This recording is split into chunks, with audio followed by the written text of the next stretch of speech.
समय हो गया है, लेकिन 10 मिनट लेना चाहता हूं, ले सकता हूं? हाथ खड़े करके बताओ, एक तो आधे ही भाग जाए। वाह, इसका मतलब ये हुआ कि भोलेनाथ की कृपा बरस रही है ना। बोले विश्वनाथ दरबार की जय, शिव महापुराण भगवान की जय। न बबूव मुनेश्चेतो विकृतं मुनिसत्तमा, भ्रष्टो बभूवत गर्वो महेशानुग्रहेणः।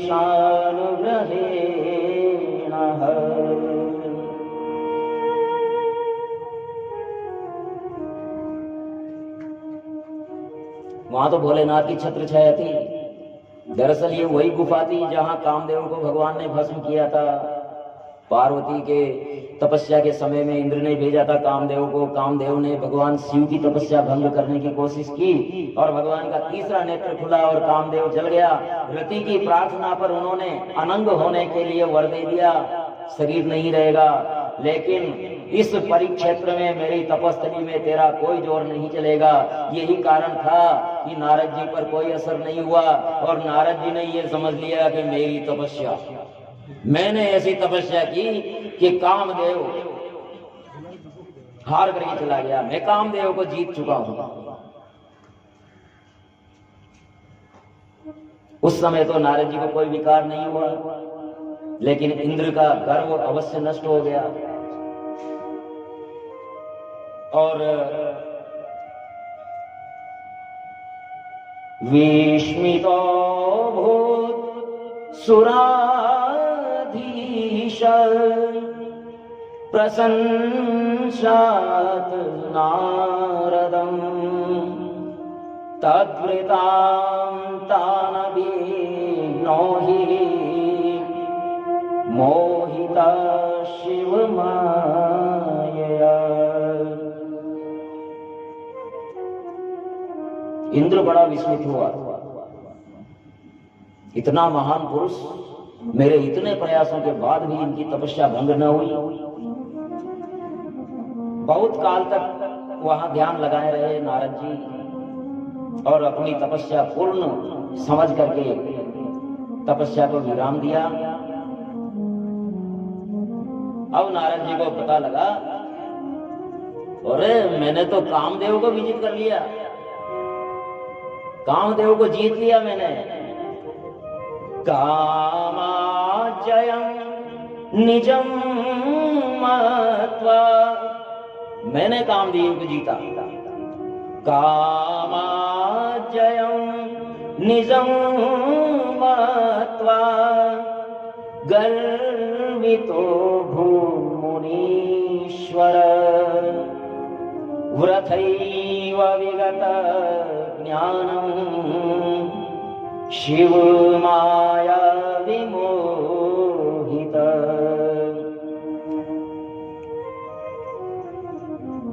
मैंने काम को जीता। नारद जी के मन में गर्व का तनु उग गया। इतनी तपस्या की, इतने बड़े भक्त, गर्व का बीज पड़ गया। इसलिए धन्य है महामाया, शिव की सांभवी माया धन्य है। जिसे ब्रह्मा विष्णु आदि नहीं जीत पाए, उसी महामाया ने नारद को मोहित कर दिया। अभिमान से कैलाश जाकर के अपनी उपलब्धि बताई। भोलेनाथ ने कहा कि आओ नारद जी आओ। नारद जी ने कहा हाँ महाराज भगवान आया हूं मैं। और कहां थे? अरे हिमालय में था, एक गुफा में तपस्या की मैंने। बहुत लंबे समय तक तपस्या की, कितने सालों तक की मुझे खुद को भी पता नहीं है। लेकिन कामदेव आया था और मेरी तपस्या भंग करने के बहुत प्रयास किए, लेकिन मैंने जीत लिया उसको। मैंने जीत लिया। अगर वो ये कहते कि आपकी कृपा से जीत लिया तो भी बात थी, मैंने तपस्या की और मैंने कामदेव को जीत लिया।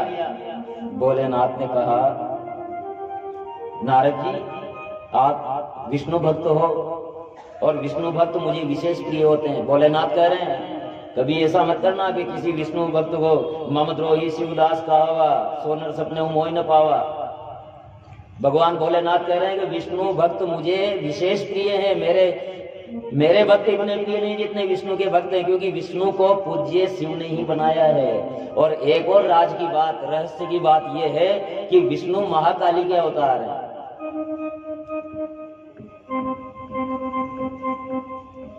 चलो अभी विषयांतर हो जाएंगे, फिर कभी लेंगे इस विषय को। तो विष्णु भक्त मुझे विशेष प्रिय है, इसलिए मैं तुमसे कहता हूं नारद जी कि जो मुझे बताया ना वो भूल कर भी विष्णु को मत बता देना, विष्णु को मत बताना ये चीज। नारद जी ने मन में सोचा कि इतनी बड़ी उपलब्धि मेरी, कामदेव को जीता है, मैं न बताऊं? ये तो बाबा जी हैं, ये क्या जाने।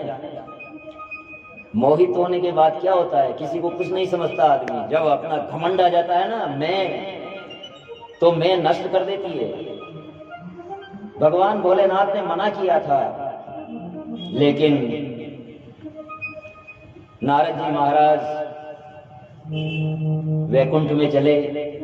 नारद जी को आते देख करके विष्णु जी उठ गए, उठ करके अभिवादन किया, हो ऋषिवर आइए आइए। कैसे आए? मुनिवर आप धन्य हो, आपके आने से मैं पवित्र हो गया हूं। नारद जी और फूल गए। विष्णु भगवान, इनको तो पता ही होगा कि मैंने कामदेव को जीता है, इसलिए मेरा इतना सम्मान कर रहे हैं। नारायण तो सभी का सम्मान करते हैं। प्रभु जी आए थे तो आते ही लात मार दी, लेकिन फिर भी चरण पकड़ करके कहते हैं कि अरे भगवान, मेरा तो छाती कठोर है, लेकिन आपके चरण कोमल है, कहीं आपको चोट तो नहीं आई।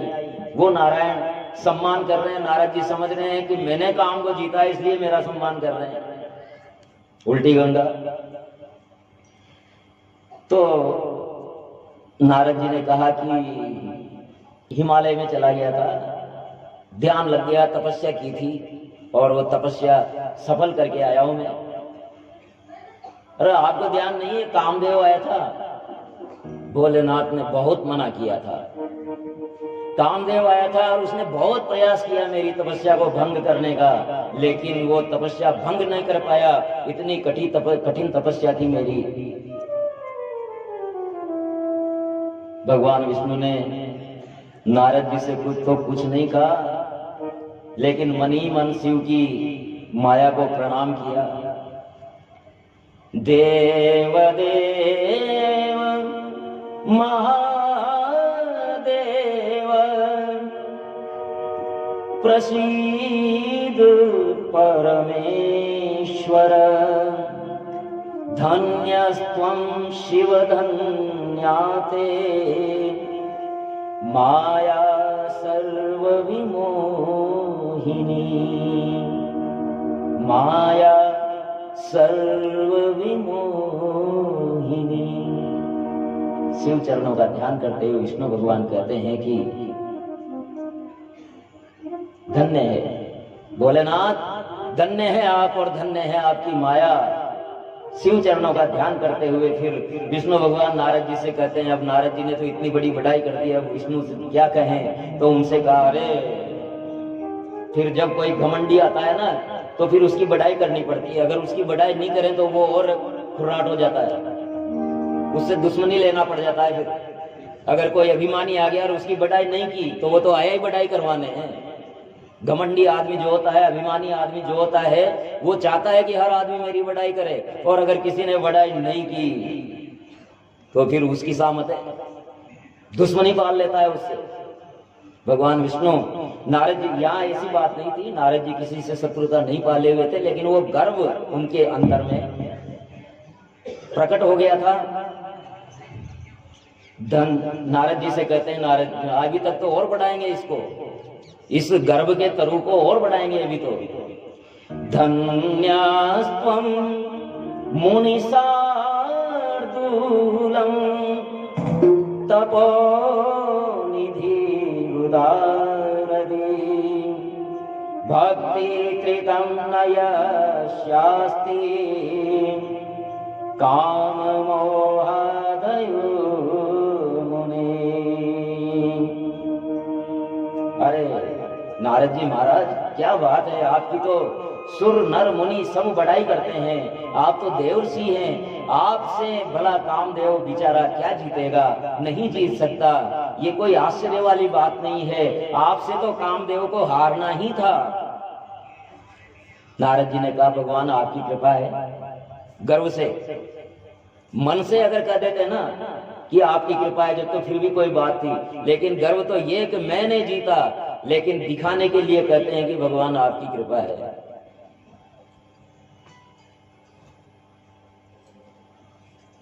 और नारद जी महाराज वहां से प्रणाम करके निकले। मुनि मार्गस्य मध्ये तु विरेचे नगरम मह शतयोजन विस्तार मद्भुतं सुमनोहरम्। 100 योजन विस्तार वाला अमरावती जैसा नगर रास्ते में मिला। ऐसा सुंदर नगर नारद जी ने कभी देखा ही नहीं। अमरावती से भी सुंदर, इंद्र की पुरी से भी सुंदर नगर।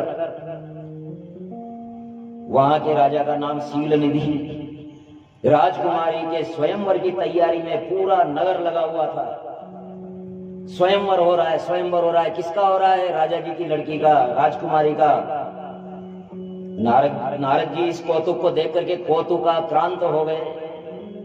क्या है देखें, राज दरबार में क्या चल रहा है। राज दरबार में पहुंच गए। वहां जाते राजा ने अपना आसन छोड़ा, नारद जी को बिठाया और कहा आगतम मुनिवर्यन्ते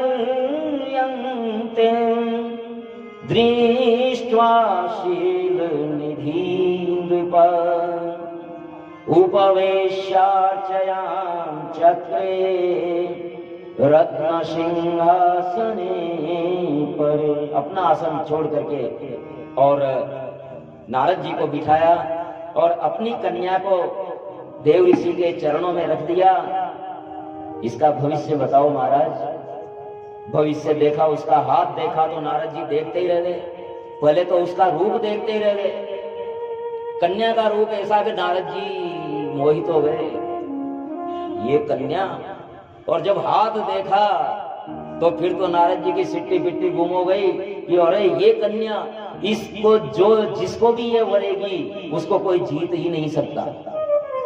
जिसको ये वरेगी वो अमर हो जाएगा। जिसको ये वरेगी उससे सुंदर कोई संसार में होगा ही नहीं। नारद जी ने सोचा कि जिंदगी निकल गई इस बाबा जी पड़े में, थोड़ा गृहस्थ धर्म का भी आनंद लेते हैं।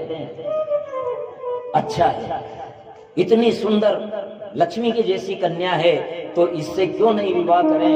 लेकिन इस मुनि वेश में ये मुझ पर कृपा नहीं करेगी तो क्यों नहीं नारायण का ध्यान किया जाए। और तब वो नारायण का ध्यान करने लगे।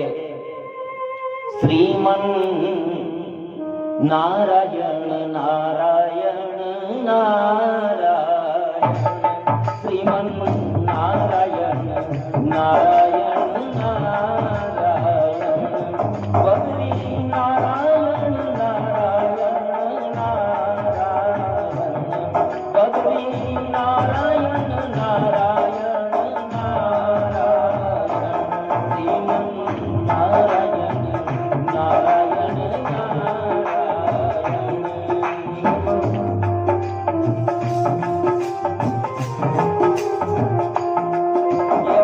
नाम के बराबर है। नारायण कहने से भी व्यक्ति तर जाता है।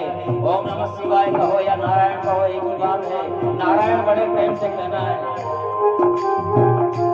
श्रीमन नारायण नारायण नारायण, श्रीमन नारायण नारायण, श्रीमन नारायण नारायण नारायण, श्रीमन नारायण नारायण, हरि ओम नारायण नारायण नारायण।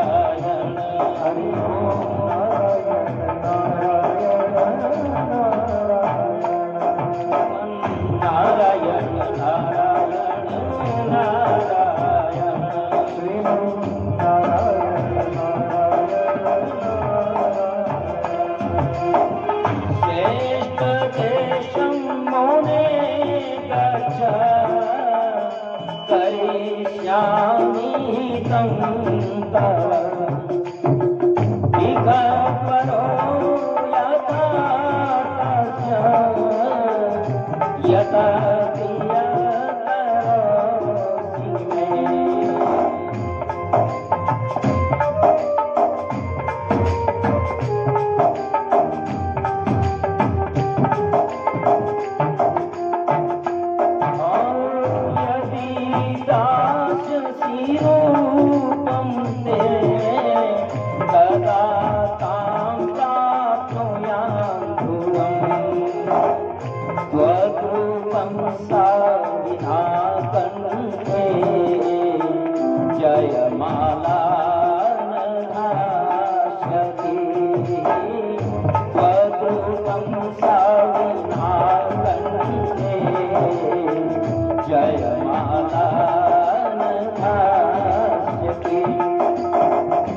जैसे ही नारद जी ने पुकारा, कौतुकी भगवान प्रकट हो गए। नारद जी कैसे याद किया कि भगवान मेरी इच्छा है शादी करने की, विवाह करने की, और ये शील दीदी की कन्या बड़ी गुणकारी है, मैं इससे विवाह करना चाहता हूँ, और ये कल ही इसका स्वयंवर है, और इस रूप में तो ये मेरे गले में माला नहीं डालेगी, इसलिए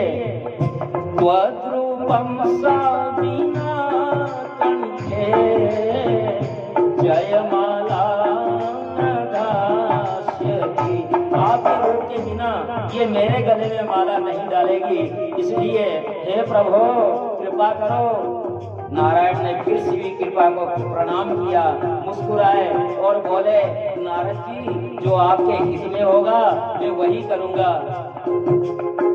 नारद जी अपनी प्रार्थना करके और बड़े प्रेम से कहने लगे, श्रीमन नारायण नारायण नारायण नारायण हरि ओम नारायण नारायण नारायण हरि ओम नारायण बद्री नारायण नारायण नारायण बद्री नारायण भगवान विष्णु ने मना नहीं किया, भगवान विष्णु ने मना नहीं किया। श्रेष्ठ देशं मुने गच्छ करिष्यामि तं तव, तुम्हारा हित करूंगा। श्रेष्ठ देशं मुने गच्छ करिष्यामि तं तव, वरो यथा तस्य यत प्रिय तरोसी में। ईक्ष करो यथा तस्य यत प्रिय तरोसी में। हे नारद जी मैं आपका हित करूंगा उसी तरह जैसे कोई बहुत भयंकर रोगी होता है तो वेद जी महाराज ये नहीं देखते कि ये कड़वी दवा है, ये चीर फाड़ करने से घबराते नहीं है। इसी तरह से तुम्हें भले ही अहित लगे, लेकिन मैं जो तुम्हारे हित में होगा वही करूंगा।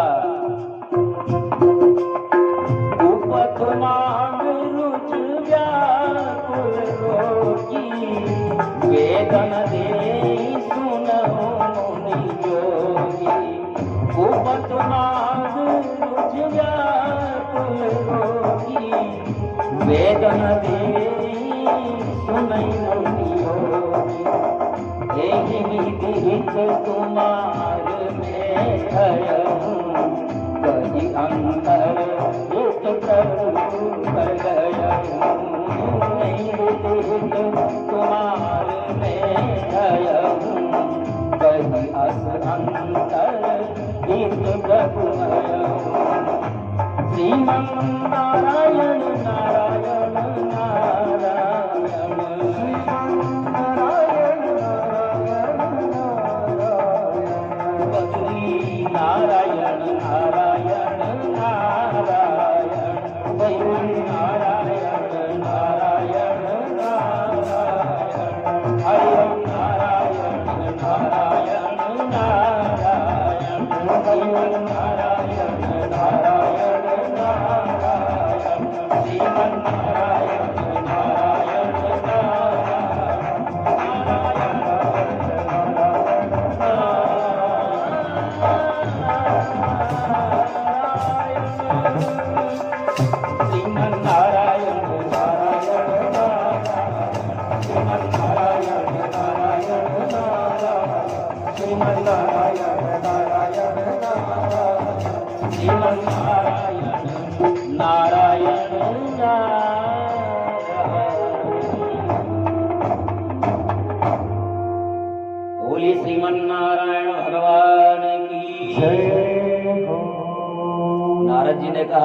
रूप दो। विष्णु भगवान ने कहा कि वही करूंगा जो आपके हित में। जैसे वैद्य रोगी के कितना ही परहेज बिगाड़ने की कोशिश करे, लेकिन वो परहेज नहीं बिगाड़ने देता। कड़वी दवा देनी है तो देनी है। भगवान विष्णु ने कहा आपका जो हित होगा वही करूंगा। अब नारद जी जाएंगे, स्वयंवर होगा और शील निधि की कन्या श्रीमती क्या करेगी ये कल पता लगेगा। आज की कथा यहीं तक। बोलिए गणानंद गणेश जी महाराज की, विश्वनाथ दरबार की, श्रीमन्नारायण भगवान की, महालक्ष्मी मात की, श्री स्वामी कार्तिक भगवान की, जगदम्बे मात की, श्री पुराण पुरुषोत्तम भगवान की, श्री विश्वनाथ दरबार की जय। नमः पार्वती पते हर हर हर महा